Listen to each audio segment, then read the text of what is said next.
मैं हूं वकास अली और आपको नया दौर फोरम से खुश आमदीद कहता हूं। नाज़रीन, मुल्क के जो सियासी मामलात हैं उसमें आजकल बहुत कुछ चल रहा है। एक तरफ इमरान खान साहब ने अपने लॉन्ग मार्च का आगाज आज लाहौर से कर दिया है और उनका प्लान ये है कि वो एक हफ्ते के अंदर यानी कि अगले जुमे या हफ्ते तक इस्लामाबाद में दाखिल होंगे। दूसरी साइड पे जो एक बड़ी डिबेट का रुख इख्तियार कर गया है वो है कल की DGI SPR और DGI की जो प्रेस कॉन्फ्रेंस थी। उसके बाद जो है डिबेट बहुत से पहलुओं से जारी है।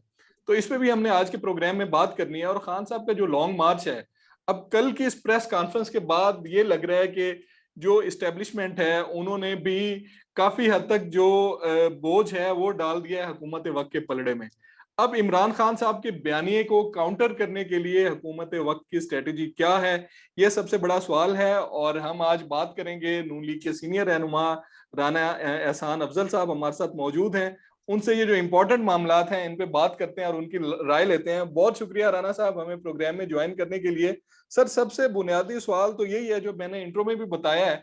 बहुत से लोग अब ये कह रहे हैं कि अब ज्यादा जिम्मेदारी आ गई है हुकूमत वक्त पे इमरान साहब के बयानिए को काउंटर करने के लिए।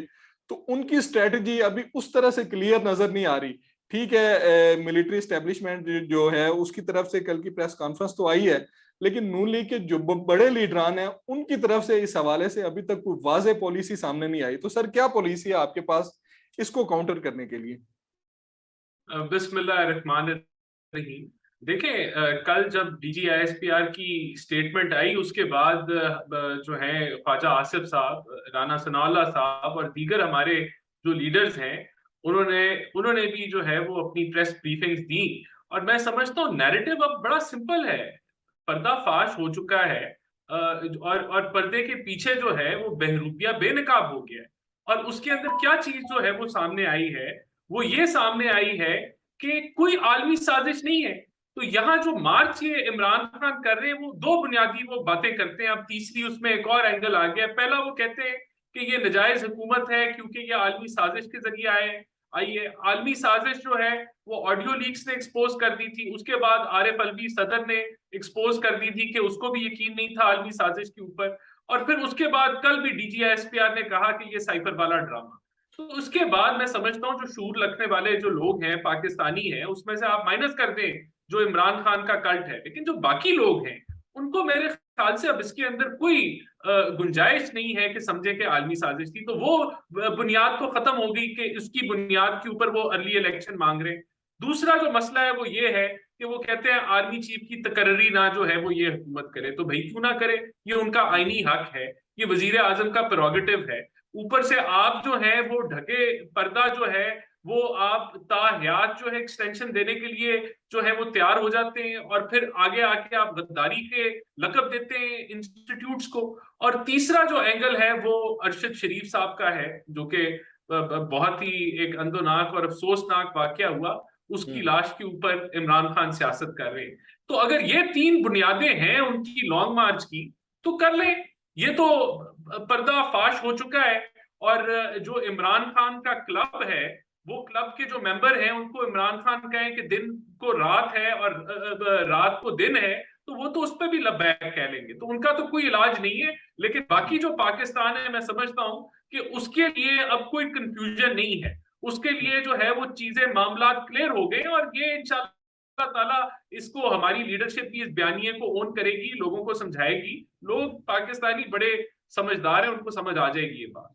अच्छा, उस पाकिस्तान की जो उन पाकिस्तानियों की बात कर रहे हैं जो न्यूट्रल रह के सोचते हैं, तो वो ये भी सवाल करते नजर आ रहे हैं कि इमरान खान साहब ने जो एक साजिशी बयानिया बनाया था साइफर वाला और जो सारा कुछ, उसके बाद हुकूमत वक्त को यही चाहिए था कि उसी वक्त एक्शन लेते और उस वक्त उनको नोटिस जारी करते और उनसे जो है वो इंक्वायरी होती। वो उन्होंने अप्रैल के बाद आज अक्टूबर के एंड तक इंतजार क्यों किया? और आज अगर नोटिस जारी किए हैं तो वो भी उसी सूरत में जारी किए हैं कि जब जो है कल एस्टेब्लिशमेंट की तरफ से एक बड़ा वाजे जो है पैगाम आ गया और मौकफ आ गया, उसके बाद हुकूमत वक्त एक्टिव हुई है। तो यही चीज आज से 5 महीने पहले भी तो हो सकती थी ताकि इस नतीजे पे बात ही ना देखिए, पहुंचती। असल में बात ये है कि झूठ को वो इतना पीटते हैं, इतना पीटते हैं झूठ को वो कि आप हकायक आ भी जाएं क्लियर जो है एविडेंस भी आ जाए, लोगों के सामने क्लैरिटी भी आ जाए, वो झूठ पीटी जाते हैं और वो उसी रेलगाड़ी को आगे ले जाते हैं। देखिए, मैं आपको दो तीन चीजें क्लियर करना चाहता हूँ। जब नेशनल सिक्योरिटी कमेटी के ने प्रेस रिलीज दिया और उसमें कहा कि कोई साजिश नहीं है, वो काफी था। लेकिन उनका जो नैरेटिव और झूठा प्रोपेगेंडा है वो चलता गया, उसके ऊपर उसने उस चीज की फिक्र नहीं की। फिर उसके बाद देखिए, 5 रुकनी सुप्रीम कोर्ट के बेंच ने नेशनल सिक्योरिटी कमेटी के मिनट्स बुलाए, उनको स्टडी किया, और नो कॉन्फिडेंस की मैं बात कर रहा हूं जब, और आइन चिकन डिक्लेयर किया कि नो कॉन्फिडेंस जो है उसको रोकना नहीं चाहिए इस बुनियाद पे, क्योंकि तो वो तभी दफन हो गया था साइपर। लेकिन उन्होंने फिर झूठ पीटा, झूठ पीटते गए। उसके बाद जब ऑडियो लीक्स आ गई, तब भी वो बेनकाब हो गया था। तहकीक किस चीज पे कराएं? उस चीज पे कराएं जो बिल्कुल पानी की तरह क्लियर है, ट्रांसपेरेंट है। एक लेकिन देखिए, मसला ये है, कमाल, आप इस चीज को कमाल कह लें कि इमरान खान जो है वो झूठ इतना पीटते हैं, वो आप साबित हो जाए कि ये कब्बा जो है वो काला है, वो अगले दिन वो सुबह से लेके शाम तक कहते हैं कब्बा चिट्टा है, कब्बा चिट्टा है, कब्बा चिट्टा है, और फिर ये मामला है। मैं समझता हूँ अब जो नोटिसेस आए हैं, ये भी हो जाएंगे तो इमरान खान ने अपना बयानिया नहीं तब्दील करना, क्योंकि ये एक स्ट्रेटजी है। और ये कल्ट के लिए, जो उनका कल्ट है, वो उसको ये मनाने के लिए ये स्ट्रेटजी ठीक है। देखिए, डोनाल्ड ट्रंप के जो जो फॉलोवर हैं, वो डोनाल्ड ट्रंप जितना भी झूठा साबित हो जाए, वो कहते हैं डोनाल्ड ट्रंप ठीक है। तो ये पाकिस्तान में भी यही लम्हा फिक्रिया चल रहा है। अच्छा राणा साहब, आपने जो बात की है कि मुसलसल झूठ पीट रहे हैं, लेकिन दूसरी साइड पे उस झूठ के अगेंस्ट एक काउंटर स्ट्रेटजी भी आनी चाहिए ना, मुस्लिम लीग नून की तरफ से, कि जो झूठ पीट रहे हैं खान साहब का, उसका हमने काउंटर क्या देना है। फॉर एग्जांपल, खान साहब मुसलसल ये कह रहे हैं जी हमारा एहतजाज जो है वो आईनी और जमहूरी हक है, हम यहाँ आएंगे, हमें कोई नहीं रोक सकता, और सुप्रीम कोर्ट की तरफ से भी जो है वो अब कोई ऐसा जो है वो बार उन पे नहीं लगी। तो आपके एंड से तो काउंटर स्ट्रेटजी फिर ये होनी चाहिए थी कि ठीक है, लॉन्ग मार्च आपका आईनी कानूनी हक है, लेकिन आप जो एजेंडा लेके आ रहे हैं वो जो है आइनों कानून के बिल्कुल मुखालिफ है। आप असेंबलियों से निकल चुके हैं, आप रोडों पे हैं और एक गैर आईनी इकदाम के लिए बाहर निकले हैं, लेकिन आपके सोशल मीडिया पे आगे पीछे कोई ऐसी चीज हाईलाइट नहीं हो रही कि उस एजेंडे पे बात की जाए कि जो गैर कानूनी एजेंडा लेके खान साहब आ रहे हैं। देखिए, हमने तो कहा है कि एहतजाज करना, अगर वो कानून को हाथ में नहीं लेते, बेशक उनका ये एक झूठा बयानिया है, लेकिन अगर उनका ये इरादा है कि उन्होंने आके H9 पार्क में या F9 पार्क में आके उन्होंने वहां जो है वो जलसा करना है और धरना देना है, तो इसकी तो इजाजत उनको मिल जाएगी। लेकिन जो मैसेजिंग उनकी पूरी क्यादत और लीडरशिप देती रही है, मिसाल के तौर पे मेरे साथ बहुत सारे टॉक शोज में वो पीटीआई के लीडर से कहा कि हम डी चौक पे जाएंगे, हम देखेंगे कि ये क्या होता है, धमकियां देना और कहना कि ये श्रीलंका जैसा माहौल बन जाएगा, आवाम संभाली नहीं जाएगी, फिर खूनी मार्च होगा जिस तरह पिछली दफा कहा, अभी जिस तरह फैसल वाडा ने कहा कि लाशें बिछ जाएंगी। तो जब आप इस तरह की मैसेजिंग देते हैं, तो हुकूमत वक्त ने तो अपना एक्शन जो है वो पूरा करना है। उसने तो इस चीज की गुंजाइश नहीं छोड़नी, तैयारी की कि खुदा ना खास्ता कि ऐसा एकदम से वो रेड जोन में दाखिल होने की कोशिश करें, तो तब हम तैयारी करना शुरू करें। हमने तो प्री एम्प्ट करना है, तो हमारी तैयारी पूरी है। हम किसी भी, जब वो कानून अगर हाथ में लेंगे तो उनके ऊपर पूरी कार्रवाई की जाएगी। लेकिन अगर उनका एजेंडा ये है कि उन्होंने जलसा करना है और फिर धरना देना है पार्क में, और उन्होंने कोई यरगमाल नहीं बनाना हुकूमत को, तो फिर तो हम उनको शायद इजाजत दे दें कि वो जरूर इस्लामाबाद आ जाए, फिर तो कोई मसला नहीं है, फिर बेशक अपने झूठे बयानिए पे वो जो मर्जी करें। लेकिन कानून को अगर वो हाथ में लेंगे, अगर वो लॉ को वायलेट करेंगे, रेड जोन में दाखिल होने की कोशिश करेंगे और ब्लैकमेल करेंगे हुकूमत को वहां धरना दे के रेड जोन में, तब फिर मैं समझता हूं कि हुकूमत जो है वो अपनी तैयारी हमने मुकम्मल की हुई है और हम फिर उसका बंदोबस्त कर रहे हैं। अच्छा, ये बात तो आपकी बिल्कुल ठीक है राणा साहब, कि अगर तो वो कानून को हाथ में लेते हैं तो जाहिर है कानून को हरकत में आना चाहिए और कानूनी तौर पे इसे निपटना चाहिए। लेकिन दूसरी साइड पे जब ये बात कर रहे हैं आप कि वो पुरसकून रहते हैं और आके जो है H9 में या F9 में आके बैठ जाते हैं, तो फिर भी क्या आपको कोई फिक्र नहीं होगी, या फिर भी आप सोचते हैं कि अगर वहां पे भी बैठते हैं तो किसी हद तक कोई कंटीजेंसी प्लान होना चाहिए, या किसी हद तक सालसी की तरफ मामला जाने चाहिए? क्योंकि अगर यहाँ भी वो आके बैठ जाते हैं तो ये भी लंबे टाइम के लिए तो हुकूमत अफोर्ड नहीं कर सकती। और 2014 के धरने का आपको याद होगा उसमें हमारे जो रियासती इदारे थे उन्होंने सालसी का किरदार अदा किया था, लेकिन अब कल की प्रेस कॉन्फ्रेंस के बाद ये लग रहा है कि आपके कंधों पे जो है ना ये जिम्मेदारी आ गई है कि अगर सालसी की तरफ भी जाना है तो वो किस तरह से जाया जा सकता है। इस हवाले से भी सोचा है आपकी पार्टी ने? देखिए, वो आतिशबाजी में वो शुरली नहीं होती, शुरली को आप जब आग लगाते हैं तो वो जबरदस्त तरीके से ऊपर जाती है, रोशनी जो है वो लेके आती है और फिर आसमान से गिर जाती है। तो यही हम्म। हाल इस लॉन्ग मार्च का होना है। ना ताहिरुल कादरी साहब मौजूद हैं इनको आदमी देने के लिए, कि जिस तरह हम्म। 2014 में तो उनको जो मैन पावर जितनी भी दी ताहिरुल कादरी ने दी।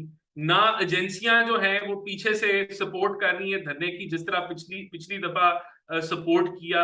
ना हम्म। पाकिस्तान का मीडिया जो है, जो खाली कुर्सियां नहीं दिखाता था उस धरने में और इमरान खान के स्टेज को दिखाता था और 24 घंटे दिखाता था, चाहे हम्म। वहां 50 बंदा भी बैठा होता था तो 40 के 40 चैनल जो है वो 24 घंटे धरने की एक एक मूवमेंट वो उनको ब्रॉडकास्ट करते थे 22 करोड़ अवाम को। तो ये सारे फैक्टर नहीं है, ये कुछ भी नहीं होना, मैं आपको बता रहा हूं। ये इनका इनका ये शो चलेगा, वहां ये पहुंचेंगे।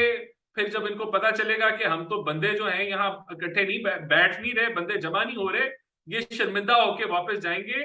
और फिर आप देख लीजिएगा, फिर मीडिया पाकिस्तान का कहेगा इनको फेस सेविंग दे दो, इनके साथ इनको कम से कम इनकी इज्जत इज्जत जो है ना वो बचाने के लिए आप इनसे मुआहदा कर लें, बातचीत कर लें, एंगेज कर लें। देखते हैं क्या होता है, अभी बड़े मराहिल हैं। और मैं समझता हूं कि जो फैक्टर्स मैंने बताया आपको कि मिसिंग हैं, उससे बड़ा फर्क पड़ेगा। अच्छा राना साहब, यही ये भी बताइए, अब ये जो लॉन्ग मार्च का सिलसिला चल निकला है, इस सारी सूरत हाल में परवेज इलाही साहब जो वजीर आला पंजाब हैं, उनका रोल भी बड़ा इंपॉर्टेंट हो गया और आप इससे बखूबी आगाह हैं कि वो उनका जो स्टांस रहा है वो हमेशा प्रो एस्टेब्लिशमेंट रहा है। माजी माजी करीब में भी हम देखें तो इमरान खान साहब ने जब भी कोई सख्त लेजा इस्तेमाल किया है एस्टेब्लिशमेंट के खिलाफ, तो परवेज इलाही साहब की फौरन ट्वीट आई है। अब पंजाब में खान साहब पूरे 7 दिन घूमेंगे लॉन्ग मार्च के साथ, और परवेज इलाही साहब आपको क्या लग रहा है कि दिलो जान के साथ उनके साथ या उनके बयानी के साथ खड़े होंगे? क्योंकि आज भी आपने सुना होगा खान साहब ने जो है वो नाम लेके बड़े वाजे अल्फाज में तनकीद की है। तो लग रहा है कि परवेज इलाही साहब किसी हद तक दरमियान में रहेंगे या न्यूट्रल रहेंगे, और कल को अगर वो कहीं भी झुकाव थोड़ा सा उनका एस्टेब्लिशमेंट की तरफ होता है तो आप ये प्रपोज कर सकते हैं कि वो असेंबलियां डिसॉल्व कर दें पंजाब की?